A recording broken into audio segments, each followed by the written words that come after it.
This flow correlates with the number 44 because 44 is its own synchronous angel number, but also equals 8, which is all about that infinite divine flow. Yep, you put an 8 on its side and it's now the infinity symbol. One of my best friends, she's been like a dear friend of mine since high school. And the infinity symbol has always been her thing. It's like what rainbows are to you, Rach. It's like the infinity symbol to her. All right, so continue with the infinity symbol here. Well, do we want to talk about 8 or 44 first? Let's talk about 44. Let's go. I thought it was interesting because when I started, I have this really cool book called The Power of Numbers. It was sitting on my counter when you were here last time, and I had seen some numbers and I grabbed it and I took some screenshots because I was like super intrigued. I love that book. Yeah, this was a Christmas gift from my mother-in-law. She gives the best Christmas gifts. She did a great job. Shout out to Betsy. So when I started reading this, and not that I want to read it in totality, but I just thought it was really interesting because 44, it says 44 rubs some people the wrong way. It creates tension and anxiety, possibly symbolizing problems. The number can produce the very tension and anxiety of which it warns. Ugh. Hold up, before you flip the page and go to another number, here's some good news.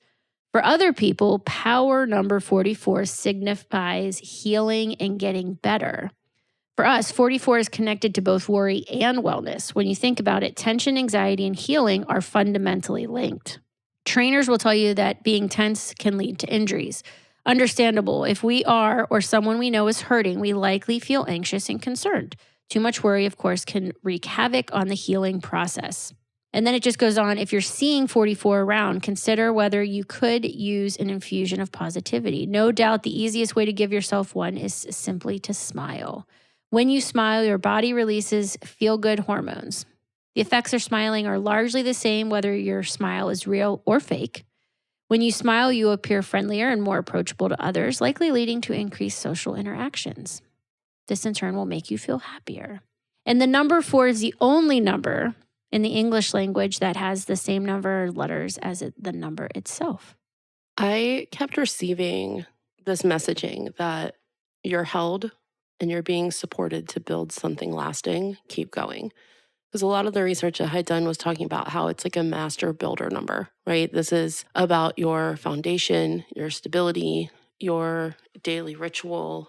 I don't know. It just feels like divine reinforcement is happening.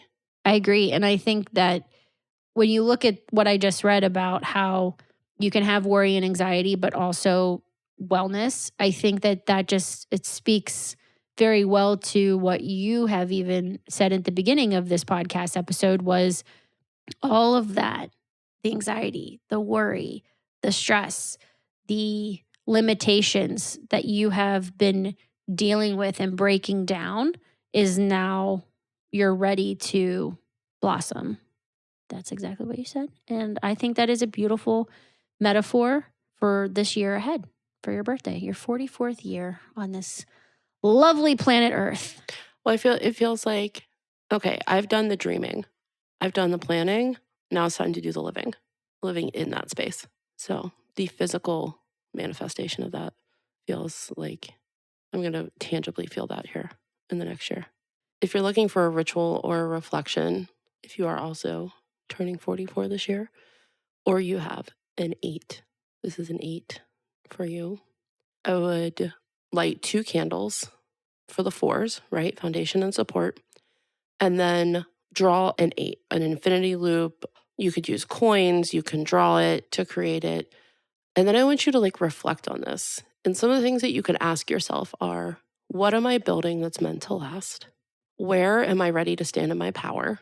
What energy do I want to pour into my life this year? And knowing that it'll echo back to me in abundance.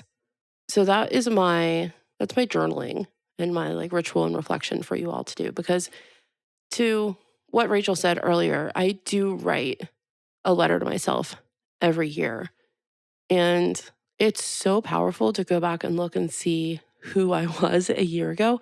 Because in our everyday, we don't necessarily see how much we've changed or how much we've grown. Or maybe for some people, fallen back into old habits, right? That's normal. So I would just say, write yourself a letter maybe get a little frisky with it too. You looking sexy.